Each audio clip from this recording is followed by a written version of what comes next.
4, we're going to be touching on 3 specific topics: resume building, LinkedIn building, and then just a quick tip on to how to have a strong cover letter, okay? But I wanted to kind of give some context. So we are pretty much living in the first industrial revolution. And the reason why I wanted to bring this up was because it plays a major role in how you all will be entering the workforce. Many of you are already in the workforce, but once you start to get into the workforce full time on a permanent basis, this is kind of a snapshot of the world that you're going to be entering in.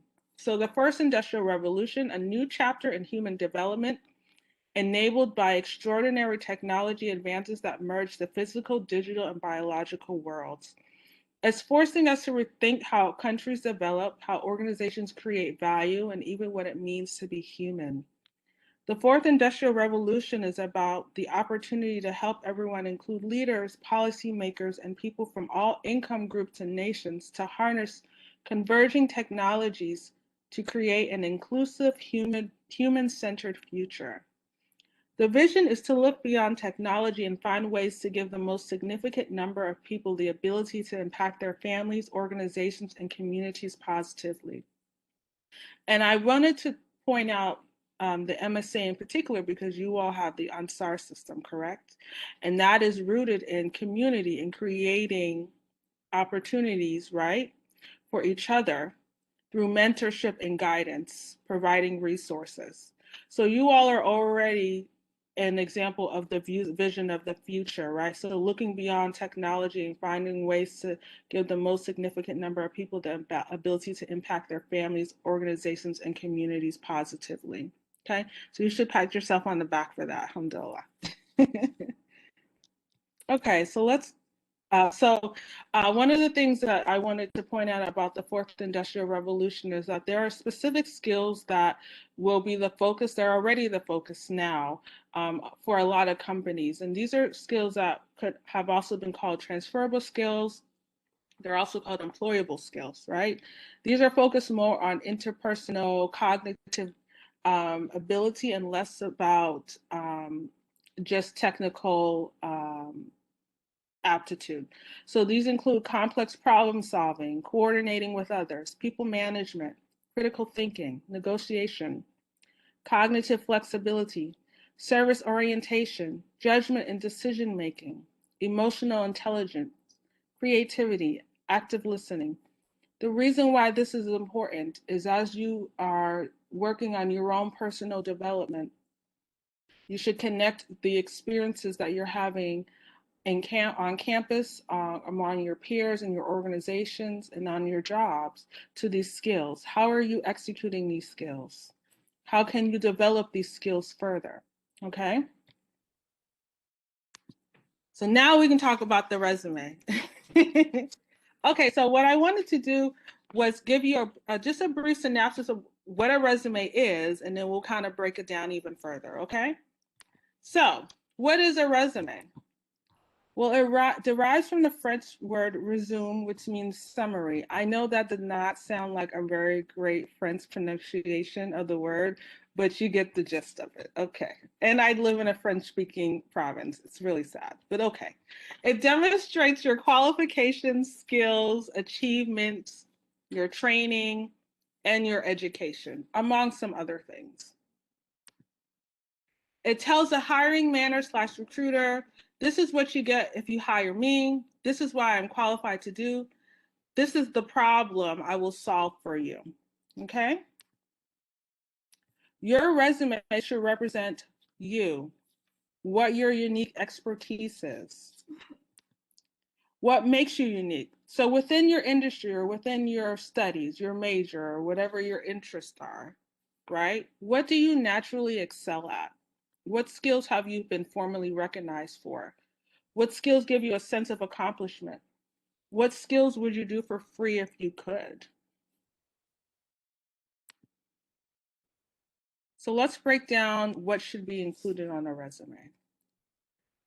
So the basics include your contact information, a profile or a summary, a list of skills, your experience, your education, and if you have the room, because most of you all should have a one-page resume, your leadership or community service or recognition.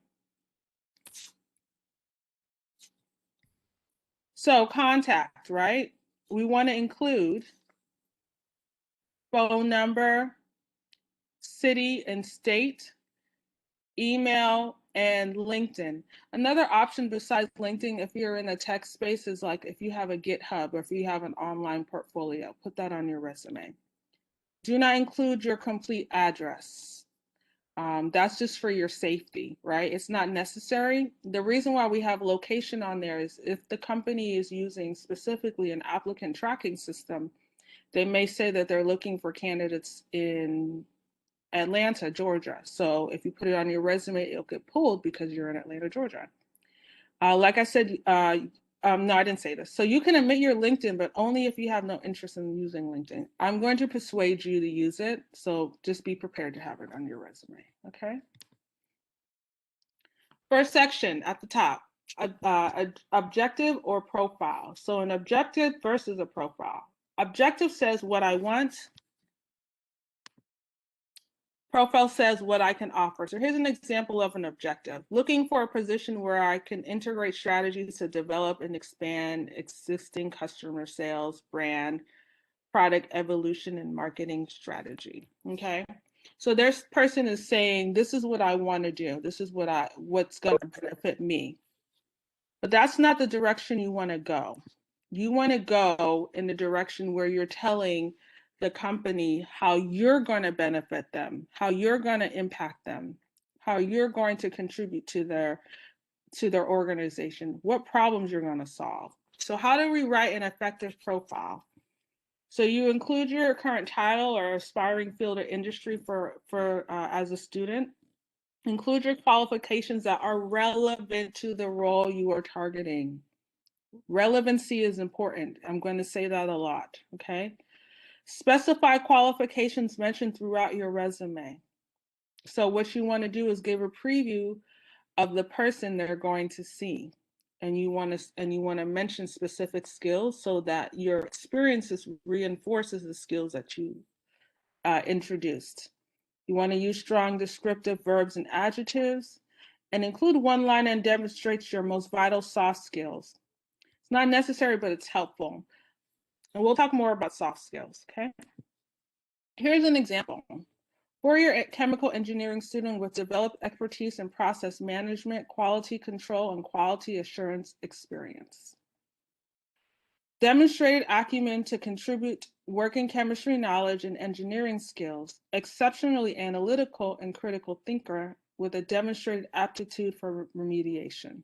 Okay, it's really straightforward. It's really, what's the word I'm looking for? To the point. Now, one thing I want to say through just a preface for you all for the remaining of the presentation is that context does matter, right? So if you are in an industry where the norms are a little bit different than most of the professional working world, please take that into consideration. So for instance, I work with a lot of web developers. I just started a job where I'm working with web developers. Their expectations in terms of the resumes is a little bit different because you have some visual and graphic aspects of it. Projects are really important. So we take that into consideration when we're advising the students, okay? And I believe, especially at Georgia State, that you all should have access through your maybe career services where they could give you examples of what's standard for your industry. So then the next thing we're going to talk about is skills. The purpose of the skills section, along with your profile, your skills set the tone for your resume. It lets the reader know the consistent themes they will see as you read along. You can include skills you studied in college, but make sure they are industry specific. So one thing I want to mention about skills is that, especially for college students, or if you're less than 2 years out of college, you're going to have limited space on your resume. So if you need to omit a section, it could potentially be skills, but I would be hesitant to do that because there may be some like employable skills that you want to mention. So if your profile is really, really, really strong, stronger than your skills, then do that and omit the skills. But if your skills is stronger than your profile, then do the skills. But if you can, do both. Okay. So here's an example of some skills. This is for the engineering student whose profile I demonstrated to you. Some notes about your skills. Only include hard skills, relevant training, and relevant certifications. So hard skills refer to the job-related knowledge and abilities that employees need to perform their job duties effectively. In your case as a student, it would be your industry-specific skills. So things that you've learned that you've actually been able to put into practice, whether it's through on-campus work, capstone projects, things of that nature. Aim to use hard skills that are mentioned repeatedly in a job description. Again, relevancy. Limit the number of soft skills you share. Soft skills are the personal qualities that help employees really thrive in the workplace. Example, being detail-oriented, having attention to detail, and passionate. Oh, I put details twice. I didn't mean to do that. Oh, well, it happens. Okay. So let's talk about your experience section. Y'all still with me? Okay. So this is what you should do with your experience section. Do include your accomplishments and the impact of your work. Do include, if you can, 30 to 50% measurable accomplishments. Do have a minimum of 3 bullets and a maximum of 10 bullets. An exception to the rule may be if you have an academic CV, meaning like if you're working, as a professor or in student affairs. That's not something most of you all will be thinking about right now in your academic journey. Do put the most relevant bullets at the top of each section. The reason why we do that is because we want to make sure that we are hitting all of the cues that the recruiter is looking for. So if we hit them with the relevant experience they're looking for, and as soon as they start reading our experience section, they'll keep reading. Do use strong and non-repetitive action verbs. Do include your job title, company name, company location, and employment date range. So what are the don'ts? Don't write a task list. Don't use personal pronouns. I, you, he, she, wit. Wit is not a personal pronoun. It's we. Don't write in the passive voice, and don't have grammar or spelling errors.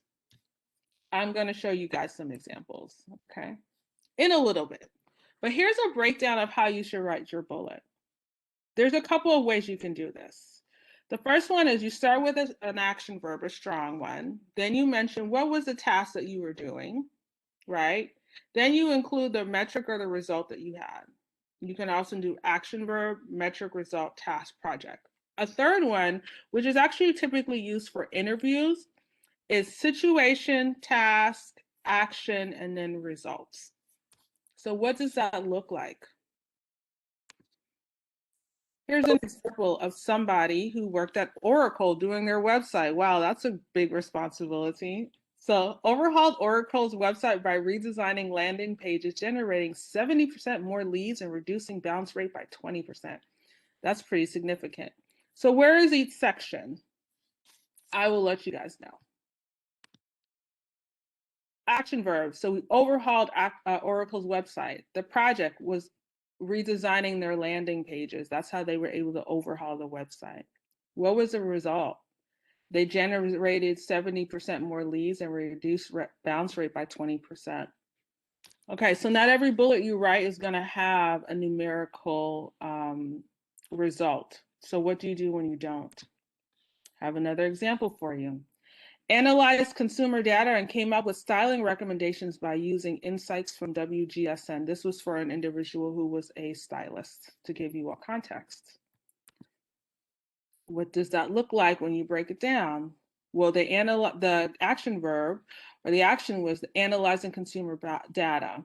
In the middle was the result, which is that they were able to come up with styling recommendations. And then the project was that they use insights from WGN.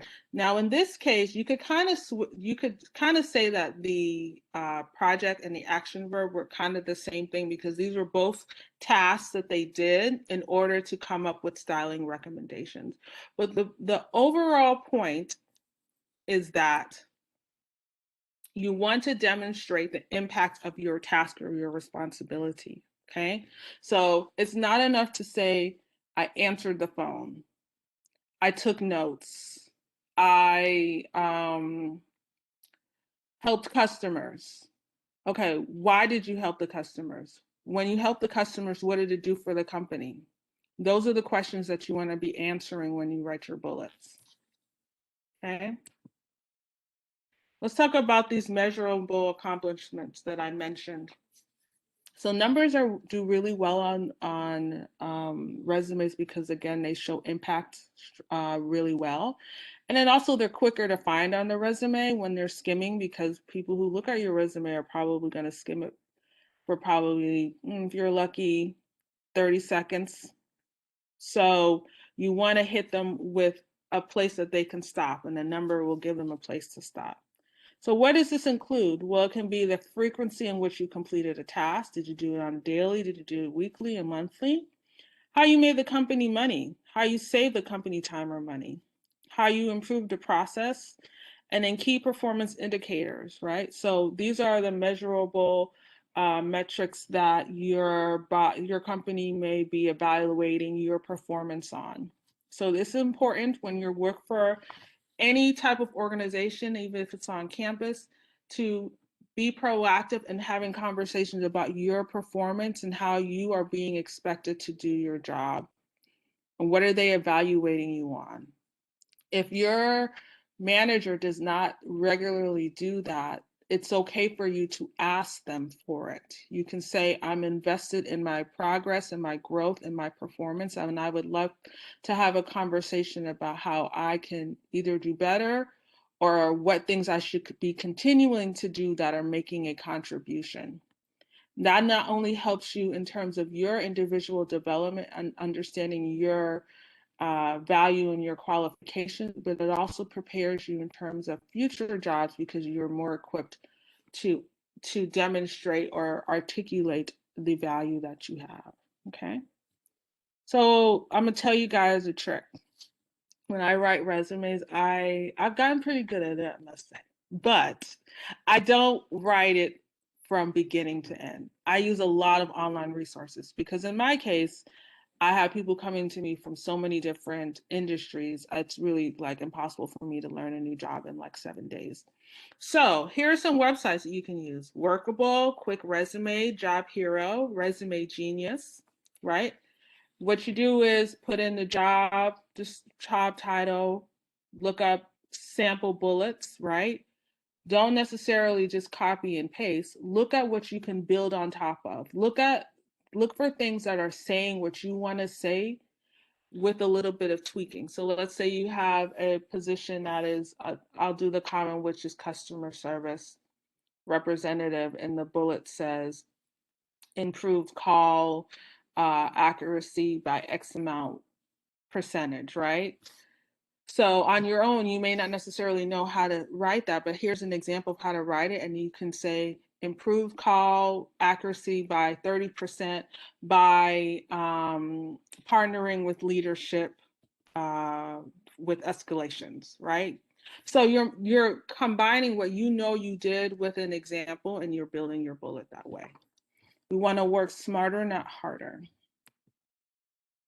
Last couple of sections: education. You can include your academic honors and GPA when you're right out of college or a couple of years out of college.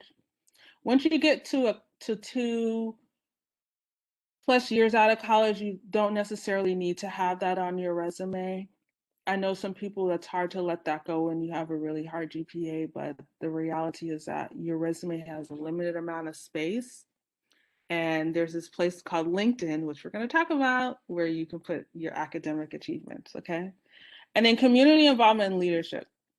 So I have a real conservative opinion about this. If you can't fit it, don't put it on your resume. And I know that is hard for some people because we work really hard with our organizations that we're involved in or the community that we serve. And it's not to completely diminish or just or um, what's the word, erase what you've done, but you have to think about what is the industry norm for what you're doing.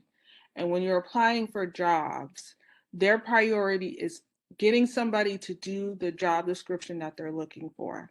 That's not to say that this community involvement or your leadership doesn't have value, but you have to make sure that it's relevant to what you're applying to. So only include items that are relevant to the jobs you are targeting. Anything like that, anything that you can admit can be written on your LinkedIn profile.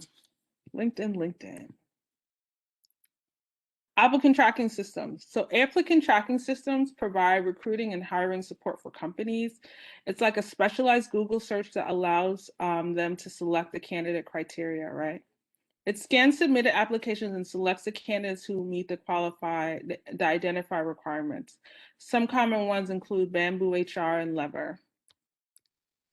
So how do you navigate those spaces? Well, have an MS Word resume as a backup just in case your PDF won't be taken. I'll tell you right now, it's very rare that they won't take a PDF. The only thing though is like when you upload the PDF, if it has too much stuff on it in terms of like graphs or charts, it may not read your resume in the right order. So you just want to keep that in mind. So avoid graphs or charts if it's not mandatory in terms of like your industry. Norms for resumes. Use your job description to identify keywords to include in your resume. This is so important, regardless if it has an ATS or not. Those keywords make a big deal in terms of pointing out how your resume is different from everyone else's. Okay, you can't ignore those. So you can also use job description scanning websites to identify keywords. Some common ones are JobScan.co, Resume Worded, and SkillSyncer. JobScan.co, I think they give you like um, one free one every month or something like that. They start off with 10, and then SkillSyncer, they give you like one a week. And those are really great. They give you tips on like how to improve your resume, but those are really great in terms of identifying what words are commonly mentioned in the job description. All right, so let's look at an example. So this is Anaya. Anaya goes to Georgia State. She's studying chemical engineering. Go Anaya. She has a pretty GPA. Well, more than decent. 3.6 is pretty good. So Anaya has done a lot of had the opportunity to do some really great internships. So she's fortunate to have a good amount of experience on her resume. So here's her profile. We saw that. Here's her skills. Here's her education, her academic honors, right? Can you all see the screen? Yes? Okay, good. I just want to make sure if I need to make anything bigger. I want to show you all something. So go down to the second job where it says Muslim Students Association. Yes, Anaya is Muslim, alhamdulillah. So she's part of the MSA and she's a social chair. Whoever is a social chair, your name is Anaya right now. And so Anaya wanted to add more experience because she only had one internship, which is common for a lot of students, right? They're fortunate if they can get one internship.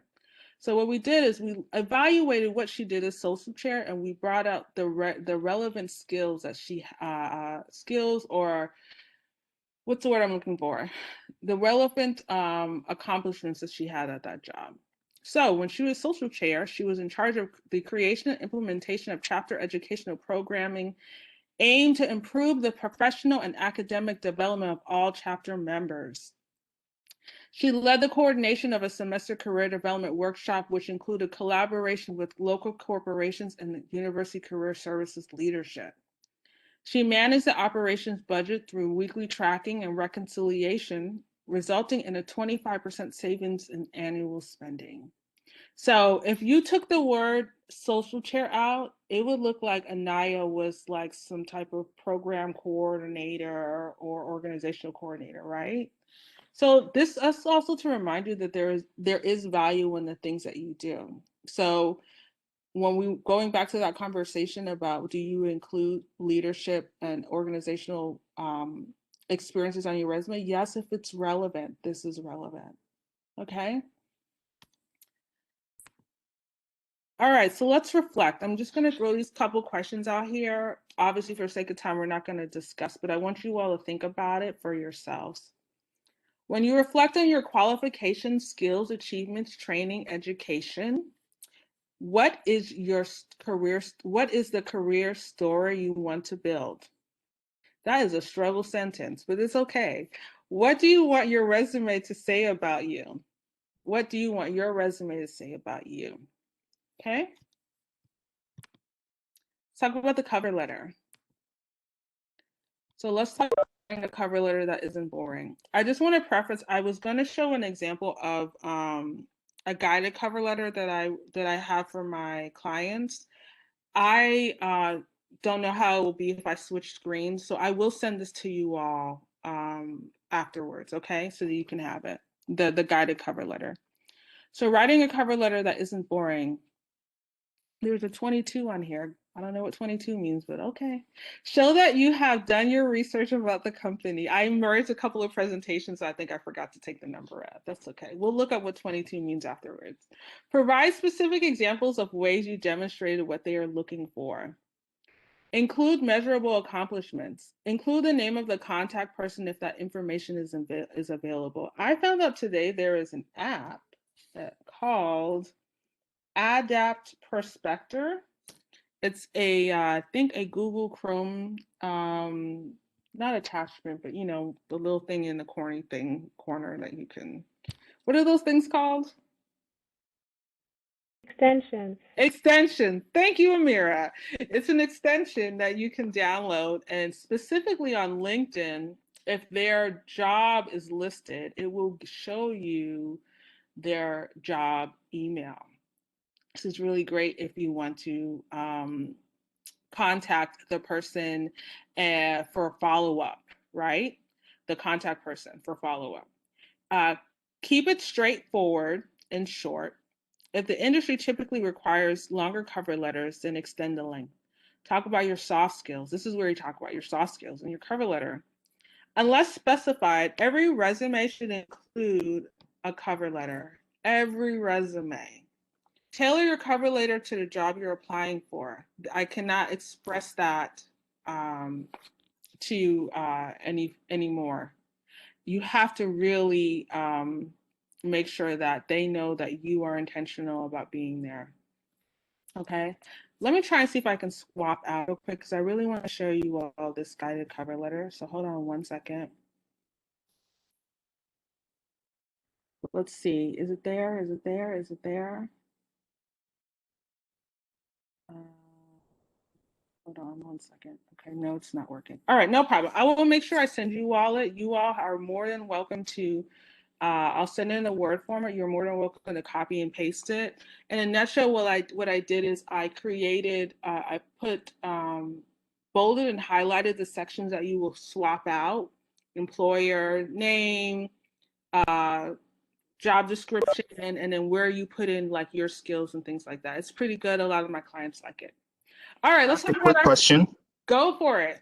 You've mentioned that like every resume should have, like, unless specified, should come with a cover letter. Mm-hmm. So, could you talk about that a little bit more? Does that mean like when you submit a resume, you should also submit a cover letter? Yes, yes, you should. Even if it's in an email introduction, because sometimes the job portal does not allow you to include a cover letter, right? So maybe you can send a follow-up email and you say, just, I recently applied to this job, and you go into your cover letter. But typically, most job applications will give you at least a link, an option to upload a cover letter, or they'll give you a box that you can write your cover letter in. Right. The reason why this is important is, let's say I get to see your resume and I like it, and I want to know more about you. I'll read your cover letter. And if it's strong, it will reinforce what I already like about you. Okay.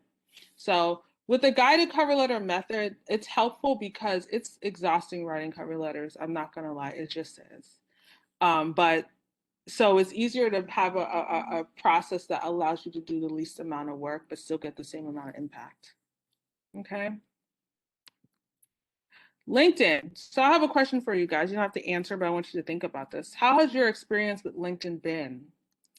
Have you had positive results from using the platform? Are you actually using the platform? Okay. I have a feeling that a significant amount of you, even though Georgia State, I believe, gives you a free LinkedIn profile, it gives you free LinkedIn Premium for free, correct? Right. We Yeah. do get LinkedIn Premium Yeah. for free. I have a feeling that there is still a healthy number of y'all who are like, I don't want to use that, and then just don't even use it. It's time to come over to the other side. Okay. So how does LinkedIn help you in your job search and professional development? It shows employers the value you'll bring to them through a more thorough display of your job history and accomplishment. It allows you to reach recruiters and not just rely on job boards. It allows you to research companies and their employees. It shows your personality and personal brand. It allows you to build your network through making connections. Something that is really important to know. 90% of recruiters and potential employers look up or recruit applicants on LinkedIn. 90%. That's a lot. That is a lot. So let's break down the LinkedIn sections. So your profile picture. Look, that's me. It should be about 60 to 70% of your face. Okay, take the picture in a well-lit area and use a higher quality camera. Can be your phone. As long as it's a higher resolution, and try to have a neutral background. So let's talk about my picture. Those two other pictures I found on Canva, they're really great. My picture, the background is a piece of black cardboard that I found. I legit feel like it was like one of those cardboard that go like in the back of a bookshelf, and I just never use it. And for whatever reason, it was in my house. Great. I sat in front of a window because lighting is everything, right? If you don't have a ring light, you can use a natural light that Allah blessed us with, right? Stuck the cardboard behind my. I don't even think I sat in a chair. I think I sat on the floor. It was a rough day, but it worked out. Stuck the cardboard behind me, sat facing the window, had my camera. I have a regular camera because I invested in like a used camera. But let's say you have your iPhone, right? And I just took a whole bunch of pictures, and it looks like somebody took that for me, right? I did it myself. All I'm saying is, if there's a will, there's a way. You can do this, okay? So the banner, it also introduces your brand personality and gives the visitor an emotional feeling about your profile. Um, Image ideas include a picture of the skyline of the city you're in, a quote, company logo, or a customized photo collage of you. Your about section. It should have the following section or the following information, okay? The impact you can make with your skills, your employable skills, your vision for the future. If you're looking for work, it should include the right keywords that align with your target jobs. And this helps recruiters or your prospects find you better when they search. It allows you to have 2,000 words. You can use all 2,000 if you want to. Here's an example, okay? This is an individual who was right out of university. She had about 3 like summer jobs working for hotels, and they literally were like 3 months long. And so she's pursuing a career in hotel management. So I'm going to read just the first part of it, okay? So I'm a friendly, energetic, and resourceful hotel guest experience professional. I have an inspiring career in hotel management and an authentic passion for providing outstanding guest experiences that leave lasting impressions. I have been fortunate to attain valuable experience in hospitality, event management, and customer service through my academic journey. All of this has given me the self-confidence to serve as the face of an establishment and demonstrate genuine pride in being a hotel representative. Okay, let's just skip down to the last 2 paragraphs. My bachelor's degree in applied foreign languages, culture, and heritage, and my linguistic competence in more than one language positions me to provide a multicultural and globally aware guest experience and offer personalized services in French, English, and Spanish. I pointed that out is because even though she had some work experience, she leaned into what she learned at school. And you all can do that, okay? I hold the most pride in my ability to build connections with the guests I serve. So the reason why I'm reading this is that you also want to demonstrate who you are. What's your brand? This person really loved, and she told me this. She really loved creating great experiences. She also loved multiculturalism. She loved being able to talk to different people in different languages, right? That was who she was. That was her brand. That's what you talk about in your LinkedIn About section. Okay. Okay. So the headline. The headline gives you insight into what you can do and how you can be a benefit to others. It can be a catchphrase that highlights your expertise. So aspiring security analysts, right? Or hotel receptionist. That's what some of the work that the previous person did. She was a hotel receptionist. Or the last one, which breaks down different categories. So an authentic leader, a truth teller, imaginative, forward thinker, champion of equity through change. It's up to you, but you want to make sure it is relevant to what you're targeting professionally and the jobs that you're targeting. Okay. I hope that I'm not zipping too fast, but I want to make sure you guys get everything. Let's talk about experience. So there's two formats that you can use. You can use the action verb led bullets, which are typical with resumes, or you can use small 2 to 3 sentence paragraphs highlighting your significant accomplishment. You want to use numbers again in both. You do not want to copy and paste your resume. And you want to have a simplified list of your accomplishments if it's possible. So here's an example. This was again the individual that I showed you before who was in hotel management. So I'll just read the first one. Under the guidance of hotel management, created a superior guest experience by serving as the first point of contact for hotel guests, as well as provided expertise on reservations and hotel amenities and resolved guest issues. Executed the day-to-day administration of the front office, including answering telephone emails, and referred guests to contact points at which they could obtain further information.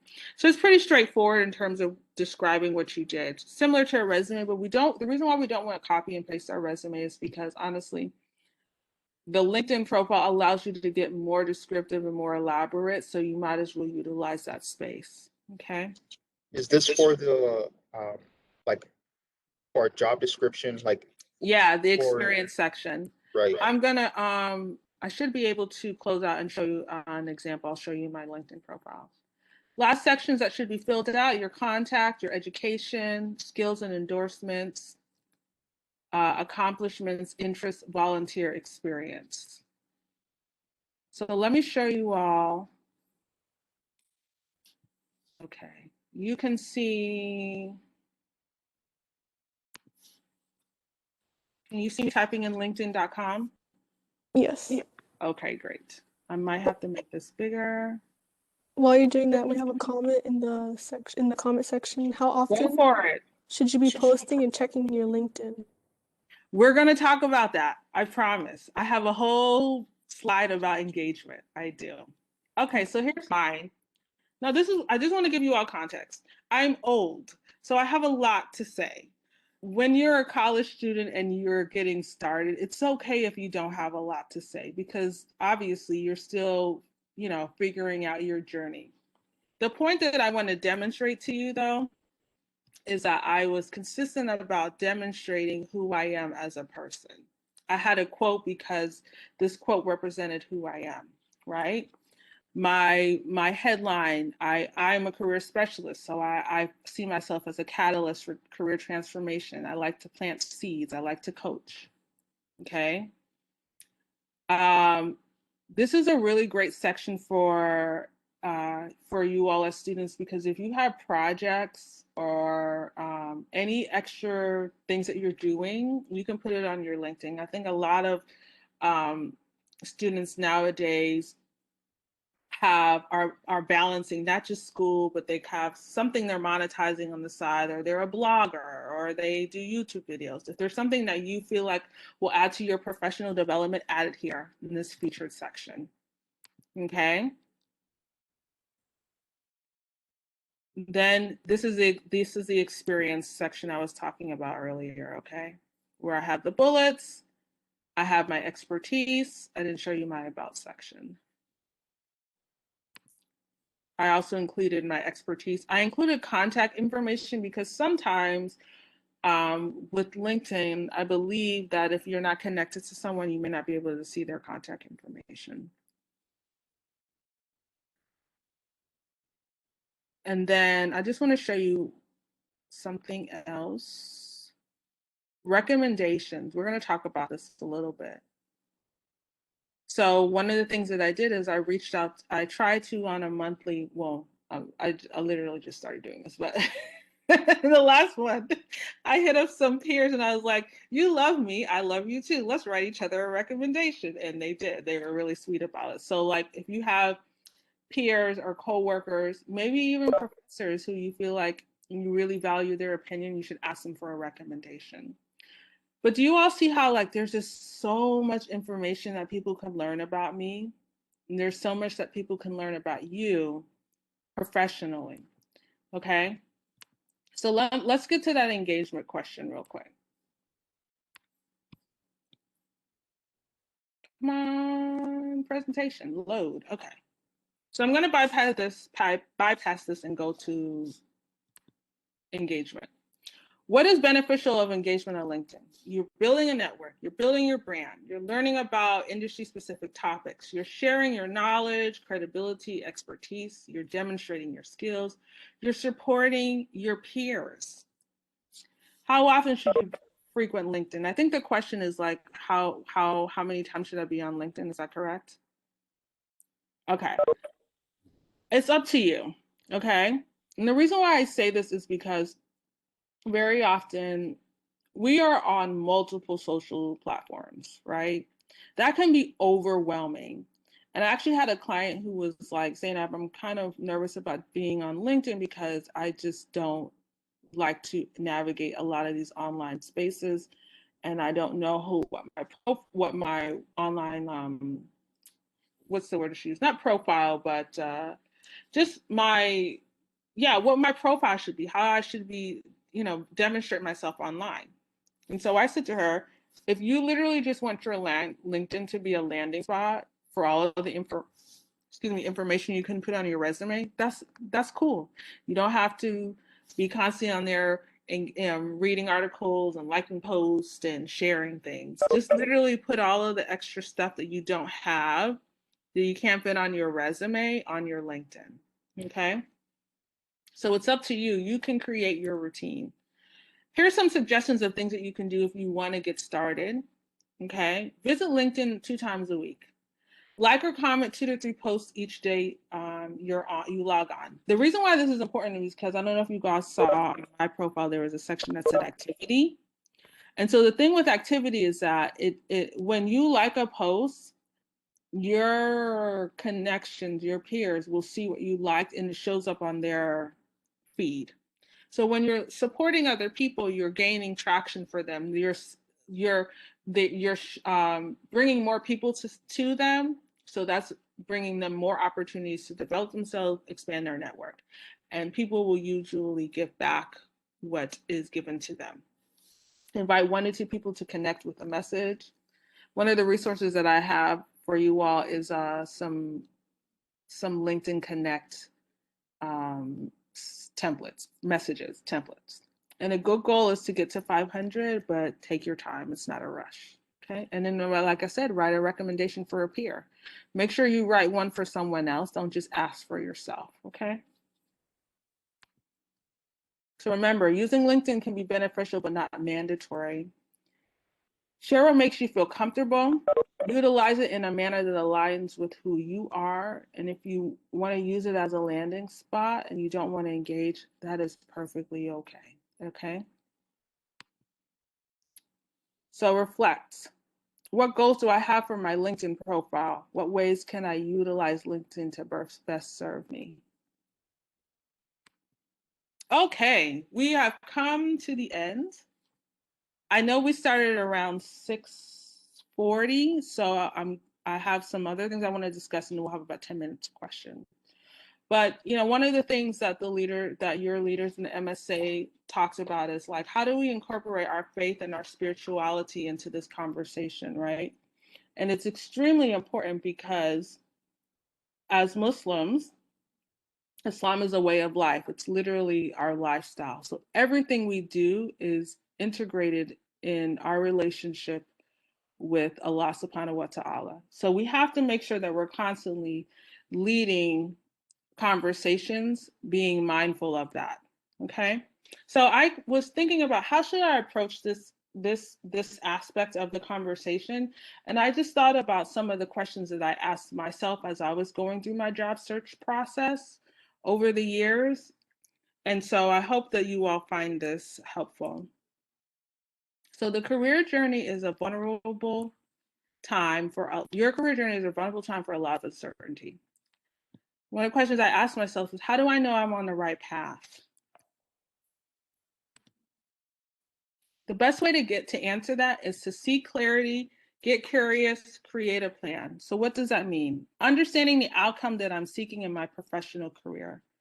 Exploring what I have learned about myself up to today and making up to today that makes an impact on my career journey. What is that? Why? You can't fully explore where you are going until you understand where you are now. This is about creating internal space.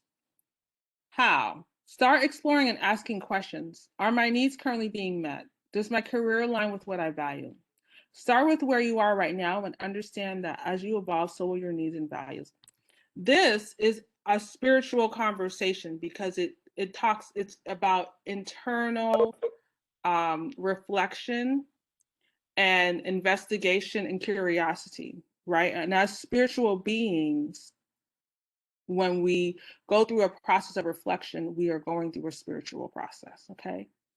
So there's this great book that I'm reading. I don't know if you all have read it. It's called Secrets of Divine Love. Has anybody read it? Okay. I recommend this 1,000%. When I was looking for just some great reflections for you all, I went right to this book. The author is a woman. If you go to Amazon, her reviews are amazing. It's a beautiful book. There was a quote in there that I thought really worked well with how do I know I'm on the right path? Our experience of the world has little to do with what happens to us and everything to do with how we subconsciously or consciously choose to interpret our experiences. Okay. And I thought this was significant because, yes, okay, cool, Decker. I thought this was significant because when we're questioning our journey, very often is focused on what we're doing, and we don't take the time to focus on how the full scope of the experiences that we have. So one of the best things that you can do to support yourself is to be create a habit of evaluation, not critique, not shame, not judgment, but evaluation in terms of what is the experience what is the journey that Allah is taking me on? What am I supposed to receive from this experience? Okay. Another question is, what do I do when I'm feeling insecure about my choices or experiencing imposter syndrome? The job search process is a very huge trigger of imposter syndrome. A lot of people really struggle with their mental illness when they're going through the job search process because it's constant evaluation of yourself. There's also a lot of rejection. You get a lot of no's, and that can be a lot on a person's mental and emotional state. So the answer that I came up with is stay connected to yourself and the creator. Understand the role that fear and uncertainty plays in this process. Understand how the shaitan uses fear to cripple us. This is not a comfortable experience, especially when you are just starting. Learn how to connect with your journey and how fear is manifesting in it. Again, we have to remember that the shaitan uses fear and scarcity as his tools. Allah functions in abundance. Okay? That we will never go without. We will never go without. If not in this world and in the afterlife, inshallah, if Allah blesses us with paradise. Ask yourself, are you a priority in your decision-making process? This is very important because we often neglect ourselves for the sake of others, not realizing that space does exist for us to fulfill our needs and support those around us who matter. Be prepared to wait. Decision-making about your career is an ongoing process, not an event. You may not have the answer right away, but by asking and exploring, you create the space for the answers to come. Creating the space is seeking guidance from Allah. One of the reasons why I didn't, when I was, like I mentioned, I merged a couple of presentations, and this slide I presented actually with my sister Amira to a mixed group of women. Some people were agnostic, some were Christian, Muslim, and I didn't use specific terms in terms of religion in it. And I thought, well, should I change it with this? And I said, no. And the reason why I'm going to tell you, the reason why I didn't do that is because we operate in a world where, in some aspect, we're the minority as actively spiritual beings in terms of our outward projection and representation of our faith. And so sometimes the words that we utilize and integrate with our faith are not found in the spaces that we operate in, but they do exist. So again, you may not have the answer right away, but by asking and exploring, you create the space. Creating the space is Allah creating the space. Okay?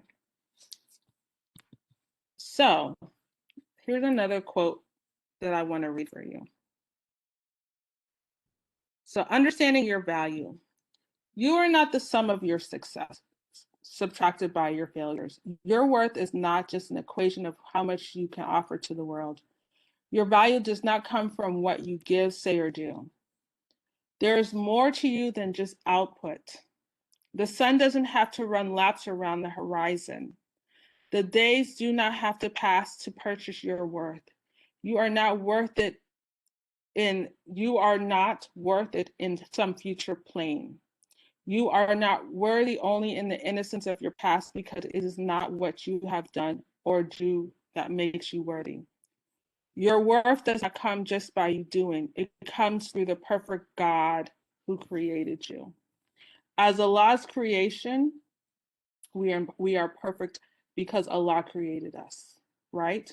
Not perfect in the terms of equal to the creator, but we're a beautiful thing because it came from a beautiful source.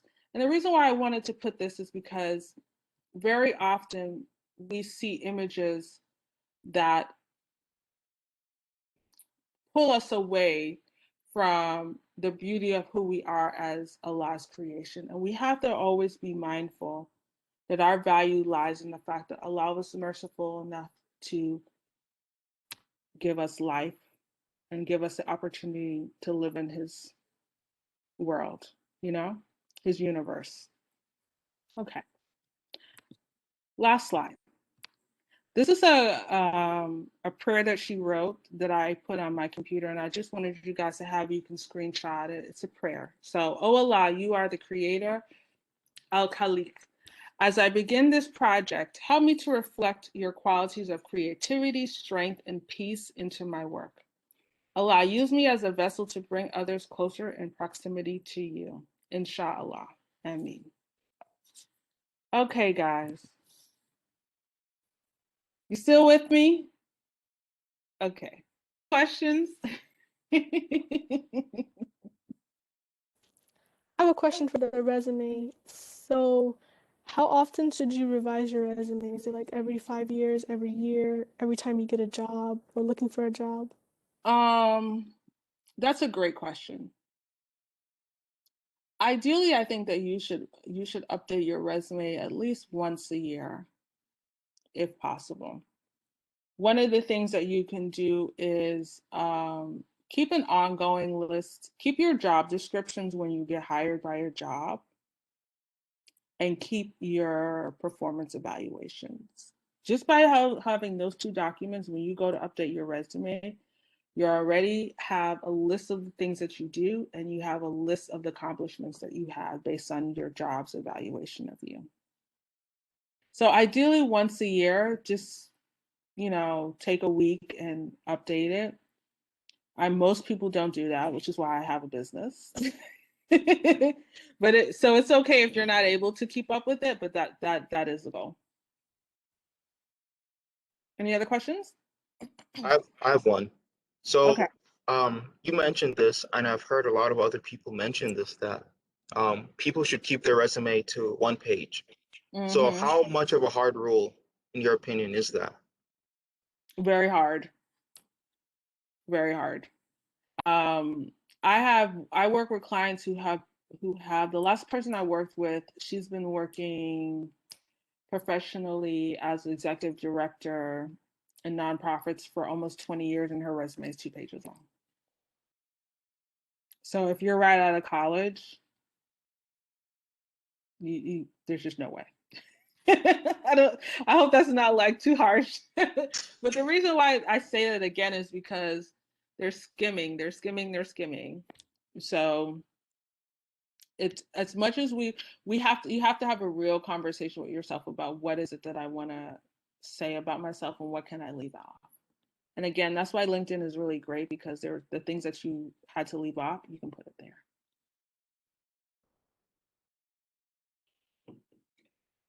Any other questions? Okay, cool. Alhamdulillah. Here's my contact information and my face. If you all want to take a screenshot of that. I also took this picture in front of the window. I'm just saying, by myself. Well, alhamdulillah, thank you guys so much for having me. I know we were supposed to focus on resumes, but I really wanted to make sure that I touched on just a couple of things for you, more than the resumes for you all, because especially with the LinkedIn, it's becoming a really important space. And but if you all ever have any questions, if you want me to come back, inshallah, I will definitely do that. I love to support my Muslim peers, brothers and sisters, and my Georgia State peers as well. Well, I would just like to say, thank you so much for coming to speak with us. And I really like the part, where you kind of mentioned that we should have like tawakkul in Allah, that, Mm-hmm. even when things are tough, that we are the way we are because Allah wanted this to happen. So Yes. I also believe that, when challenges come, it helps build character. It makes you Yes. better. So Yes. when something tough comes again, you have that built-in resilience to, keep going. So That's that's right. just something I wanted us all to keep in mind later. So when we are, going through job searches and maybe things aren't like immediately, Mm-hmm. flowing through. That's right. And Right. just to jump on that really quick, I know time is up, but I actually was asked yesterday in an interview about resilience, and I told the individual that the stories of the prophets are all stories of resilience. And so I Yes. always go back to them as an example in terms of, and a reminder of Allah's grace and mercy. So anytime that I'm feeling doubtful, I remind myself of how, he blessed Prophet Yusuf, how he saved Prophet Ibrahim from the fire, just, Right. just, we got a cheat code and we don't be using it enough. I'm just saying.